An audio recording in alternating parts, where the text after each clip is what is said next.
Praise Lord. ഈ നല്ല പ്രഭാതത്തിൽ തിരുവചനത്തിൽ നിന്നും ഒരു വേദഭാഗം വായിക്കുന്നു. യെശയ്യാ പ്രവചനം 9-ാം അധ്യായത്തിന്റെ 6-ാം വാക്യം.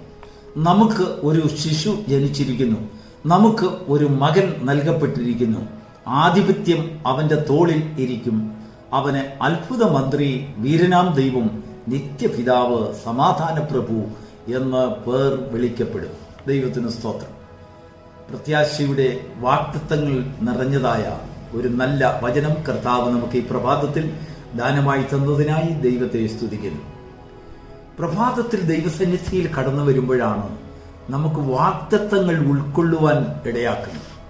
എന്തുകൊണ്ട് പ്രഭാതത്തിൽ നാം വാഗ്ദത്തങ്ങൾ ഏറ്റെടുക്കുവാൻ ദൈവസന്നിധിയിൽ ജാഗരിക്കുന്നു എന്ന് ഞാൻ മനസ്സിലാക്കി തരാം.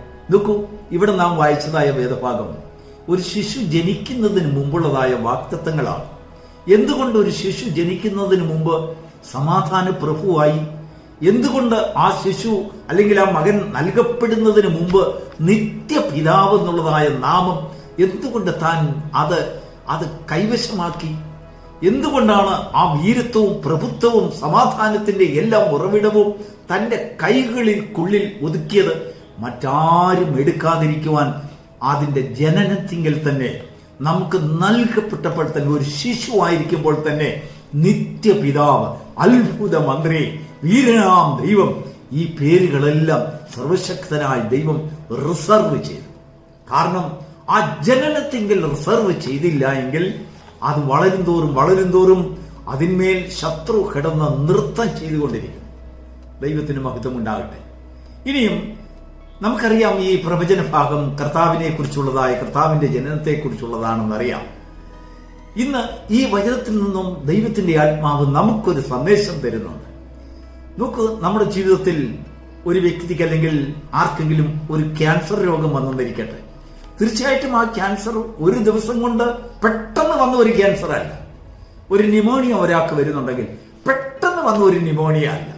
അല്ലെങ്കിൽ ഏതെങ്കിലും ഒരു അത്യാഘാതങ്ങൾ അല്ലെങ്കിൽ എന്തെങ്കിലും ഒരു പ്രത്യാഘാതങ്ങൾ നമ്മുടെ ജീവിതത്തിൽ പല വലിയ ദുർഘടമായ ആവശ്യങ്ങളുടെ മുഖം ഒക്കെ നമ്മളൊന്ന് ചിന്തിച്ചു നോക്കൂ. അതൊരൊറ്റ ദിവസം കൊണ്ട് പെട്ടെന്ന് കണ്ണുമിക്കുന്നതിനിടയിൽ ഉണ്ടായതല്ല. അനേക ദിവസങ്ങളായിട്ട് നാം അറിയാതെ നമ്മുടെ ശരീരത്തിലും നമ്മുടെ ആത്മാവിലും പോരാടിക്കൊണ്ടിരുന്നതായ ഒരു വലിയ ബലഹീനതയുടെ ഒരു പരമോന്നത ഭാഗം വരുമ്പോഴാണ് പലപ്പോഴും നമുക്ക് മനസ്സിലാക്കുവാൻ കഴിയുന്നത്. എന്നാൽ കർത്താവിന്റെ വിഷയത്തിൽ നോക്കൂ, തന്റെ ജനനത്തിങ്കിൽ തന്നെ ആ പിതൃത്വം ആരും ഏറ്റെടുക്കാതിരിക്കേണ്ടതിന്, ഒരു സമാധാന വാഗ്ദാനം വേറെ ഒരുവനും കൊടുക്കാതിരിക്കേണ്ടതിന്, ആ സമാധാനത്തിന്റെ പ്രഭുത്വം കർത്താവ് ജനനത്തിങ്കിൽ തന്നെ തന്റെ ഉള്ളം കയ്യിൽ ഏറ്റെടുത്തു. എന്ന് പറഞ്ഞതുപോലെ തന്നെ നമ്മുടെ നിത്യമായ ജീവിതം അല്ലെങ്കിൽ പ്രതിദിന ജീവിതത്തിൽ എല്ലാ പ്രഭാതങ്ങളിലും നമ്മുടെ യാത്രയുടെ ആരംഭത്തിൽ നാം ഏതെങ്കിലും ഒരു പ്രവൃത്തി ചെയ്യുമ്പോൾ ആ പ്രവൃത്തിയുടെ ആരംഭത്തിൽ നാം നേരിട്ടേക്കാവുന്നതായ അനേക ചെറിയ വിഷയങ്ങൾ പോലും ദൈവസന്നിധിയിൽ വെച്ചുകൊണ്ട് അതിന്മേൽ ശത്രുവിന്റെ പോരാട്ടങ്ങൾ ഉണ്ടാകാതിരിക്കേണ്ടതിന്, ശത്രു അതിന്മേൽ ജയത്തിന്റെ നൃത്തം ചെയ്യാതിരിക്കേണ്ടതിന് അതിന്മേൽ നാം അറസ്റ്റ് ചെയ്ത് സൂക്ഷിക്കണം. അതാണ് വാഗ്ദത്തങ്ങളുടെ അവകാശം കൈക്കൊള്ളുന്നത്. ഒരു പ്രത്യേക വിഷയം വൈഷമ്യത്തിലാകുമ്പോൾ നിലവിളി കൂട്ടി ദൈവസന്നിധിയിൽ ഉപവാസമെടുത്ത് പ്രാർത്ഥിച്ചല്ലെങ്കിൽ കണ്ണുനീരൊഴുക്കുന്നതിനേക്കാൾ അതിന്റെ ആരംഭത്തെ മനസ്സിലാക്കാനുള്ള ഒരു ദൈവിക ജ്ഞാനം ദൈവം നമുക്ക് തരേണ്ടതിനായി പ്രഭാതയാമങ്ങളിൽ ദൈവസന്നിധിയിൽ നാം അല്പസമയം ചെലവഴിക്കണം. ദൈവത്തിന് സ്തോത്രം. അതാണ് ദൈവമക്കളുടെ ഏറ്റവും വലിയൊരു പ്രത്യാശ. ഈ പ്രഭാത വചന ധ്യാനത്തിന്റെയും പ്രഭാത പ്രാർത്ഥനയുടെയും പ്രഭാത ധ്യാനത്തിന്റെയും ഒക്കെ ഉദ്ദേശം എന്ന് പറയുന്നത് ദൈവസന്നിധിയിൽ അങ്ങ് പകൽ മുഴുവനും അല്ലെങ്കിൽ ആ പ്രവൃത്തിയുടെ ആരംഭം മുതൽ ഒക്കെയും ദൈവത്തിന്റെ സാന്നിധ്യം നമ്മെ ഭരിക്കണം. സമാധാന പ്രഭു ആ ശിശുവിന്റെ ജനനത്തിങ്കിൽ പോലെ തന്നെ നമ്മുടെ പ്രവൃത്തിയുടെ ആരംഭത്തിങ്കിൽ ആ സമാധാനം നമ്മളിന്മേൽ വാഴുവാൻ ദൈവം സഹായിക്കണം. ദൈവമക്കൾ എന്നുള്ളതായ അവകാശം വെച്ചുകൊണ്ട് നാം അതിനെ ഏറ്റെടുക്കുന്നവരായിരിക്കണം. ദൈവത്തിന് സ്തോത്രം. ന്യായാധിപന്മാരുടെ പുസ്തകം 5-ാം അധ്യായം 13-ാം വാക്യത്തിൽ ദബോര എന്ന് പറയുന്ന പ്രവാചകി പാടുന്ന ഒരു സംഗീതത്തിന്റെ ഒരു ഈരടിയുണ്ട്. അന്ന് വീരന്മാരുടെ മധ്യേ പടജനവും അല്ലെങ്കിൽ ശ്രേഷ്ഠന്മാരും ഒക്കെ പടക്കടത്തിൽ ഇറങ്ങി വന്നു. എങ്കിലും വീരന്മാരുടെ ശ്രേഷ്ഠന്മാരുടെ മധ്യത്തിൽ യഹോവയും ഞങ്ങൾക്ക് വേണ്ടി ഇറങ്ങി വന്നു. ഒരു യുദ്ധത്തെ സംബന്ധിച്ചാണ് കേട്ടോ. ഒരു വാൾ പോലും ഒരു കുന്തം പോലും കയ്യിലില്ലാതെ 900 ഇരുമ്പ് രഥങ്ങളുമായി യുദ്ധത്തിന് വന്നതായ ആ സീസരയെയും സൈന്യത്തെയും ദൈവം എതിരിടുവാൻ ദബോരയെയും അവളുടെ കൂടെ ഉണ്ടായിരുന്നതായ ജനങ്ങളെയും ദൈവം ശക്തിപ്പെടുത്ത വിധത്തെക്കുറിച്ച് ഒരു സംഗീതം മുഴക്കിയതാണ് അന്ന്. Praise the Lord. അവരെ കുറിച്ചുള്ളതായ ഒരു ശ്രുതി അവൾ കേട്ടപ്പോൾ തന്നെ ദൈവത്തിന്റെ ആത്മാവ് ഒരു പ്രവാചികയായ ദബോരയ്ക്ക് വെളിപ്പെടുത്തിയപ്പോൾ തന്നെ ദബോര ദൈവസന്നിധിയിൽ ജാഗരിക്കുവാൻ തുടങ്ങി. ഈ ശത്രുവിനോട് എങ്ങനെ പോരാടും? അവന്റെ കയ്യിൽ 900 ഇരുമ്പ് രഥങ്ങളുണ്ട്. ദൈവം പറഞ്ഞു, ഇരുമ്പ് രഥത്തെക്കാൾ കൂടുതൽ വലുത് അഗ്നിമയമായ രഥങ്ങളുടെ സൈന്യം എന്റെ കയ്യിലുണ്ട്. നീ എന്തിനു ഭയപ്പെടും? ദൈവത്തിന് സ്തോത്രം. ഇരുമ്പ് രഥങ്ങളെ കണ്ട് ഭയപ്പെടുകയല്ല, അഗ്നിമയമായ രഥങ്ങളെ കണ്ട് നമ്മുടെ ആശ്രയം അതിൽ പുതുക്കുമ്പോഴാണ് ദൈവശക്തി നമ്മളിന്മേൽ വ്യാപരിക്കുന്നത്. നമുക്ക് ചുറ്റും തീമതിലായി ദൈവം നമ്മുടെ വഴികളെ സൂക്ഷിക്കുന്നത്. അതുകൊണ്ട് അനർത്ഥങ്ങളും രോഗങ്ങളും എല്ലാം പൂർണ്ണമായി ഒഴിവാക്കി പോകണമെന്നില്ല. നമുക്കെല്ലാം ചിലപ്പോൾ സംഭവിച്ചേക്കാം. ലോകമനുഷ്യരെ പോലെ അല്ലെങ്കിൽ സാധാരണ മനുഷ്യരെ പോലെ ഈ ഭൂമിയിൽ കഷ്ടങ്ങളും രോഗങ്ങളും അനേക അനർത്ഥങ്ങളും നമ്മുടെ മുൻപിൽ വന്നേക്കാം, അനേക നഷ്ടങ്ങൾ നമ്മുടെ മുൻപിൽ വന്നേക്കാം. എന്നാൽ അതിൽ നിന്ന് കരകയറുവാനുള്ളതായ ഒരു പ്രതിവിധി ദൈവം നമുക്ക് അഡ്വാൻസ് ആയിട്ട് നമുക്ക് തരും.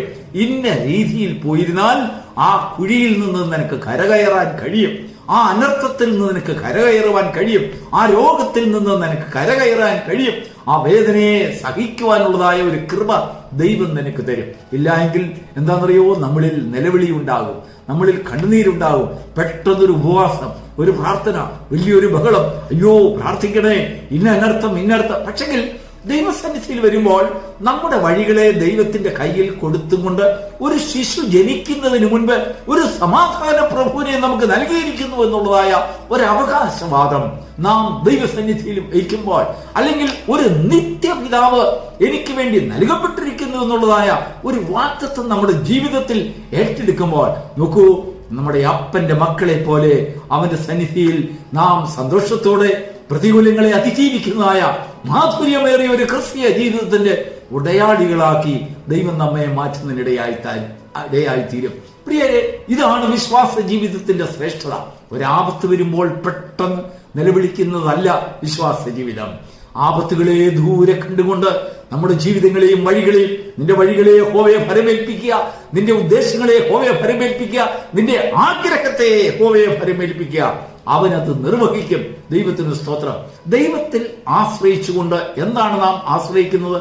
നമ്മുടെ കഴിവുകേടുകളെയാണ് ദൈവത്തിൽ സമ്മതിക്കേണ്ടത്, നമ്മുടെ ഇല്ലായ്മകളെ. കർത്താവേ, ശത്രുവിന്റെ കയ്യിൽ ഇന്നതെല്ലാം ഉണ്ട്, എനിക്ക് വരുന്നതായ അനർത്ഥത്തിൽ അല്ലെങ്കിൽ ഇന്ന പ്രയാസങ്ങളിൽ ഇന്ന വിഷയങ്ങൾ എന്റെ മുൻപിൽ ഇതാ അവശേഷിച്ചിരിക്കുന്നു, പക്ഷെങ്കിൽ ഞാൻ അശക്തനാണ്. എന്നാൽ നിന്റെ അശക്തിയെ ദൈവം മനസ്സിലാക്കുമ്പോൾ നീ ദൈവത്തിന്റെ പൈതലല്ലേ, ദൈവമക്കളല്ലേ, ദൈവത്തിൽ ആശ്രയിക്കുന്നവനല്ലേ, ദൈവത്തെ അഭയം ചൊല്ലിയവനല്ലേ, ദൈവം നിന്നെ കൈവിടുകയില്ല എന്നുള്ളതായ ഒരു ഉറച്ച വാക്തത്വ വിശ്വാസം നിന്നിൽ ദൃഢമായി അത് ഉറപ്പിക്കപ്പെടുമ്പോൾ ഇതാ വീരന്മാരുടെ മധ്യേ യഹോവയും നിനക്കായി ഇറങ്ങി വരുന്ന കാഴ്ച നിനക്ക് കാണുവാൻ കഴിയും.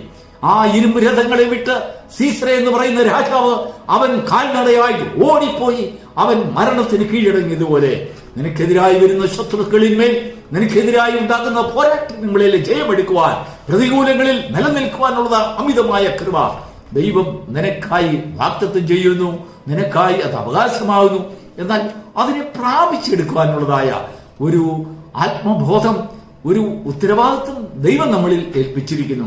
ഈ പ്രഭാതത്തിൽ ദൈവസന്നിധിയിൽ വാഗ്ദത്തങ്ങളെ ഏറ്റെടുക്കുവാൻ, വീരന്മാരുടെ മധ്യ ഇറങ്ങുന്ന ദൈവത്തിന്റെ ശക്തിയെ കാണുവാൻ തക്കോണം നിന്റെ കണ്ണുകളെ പ്രകാശിപ്പിക്കപ്പെടുമാറാകട്ടെ.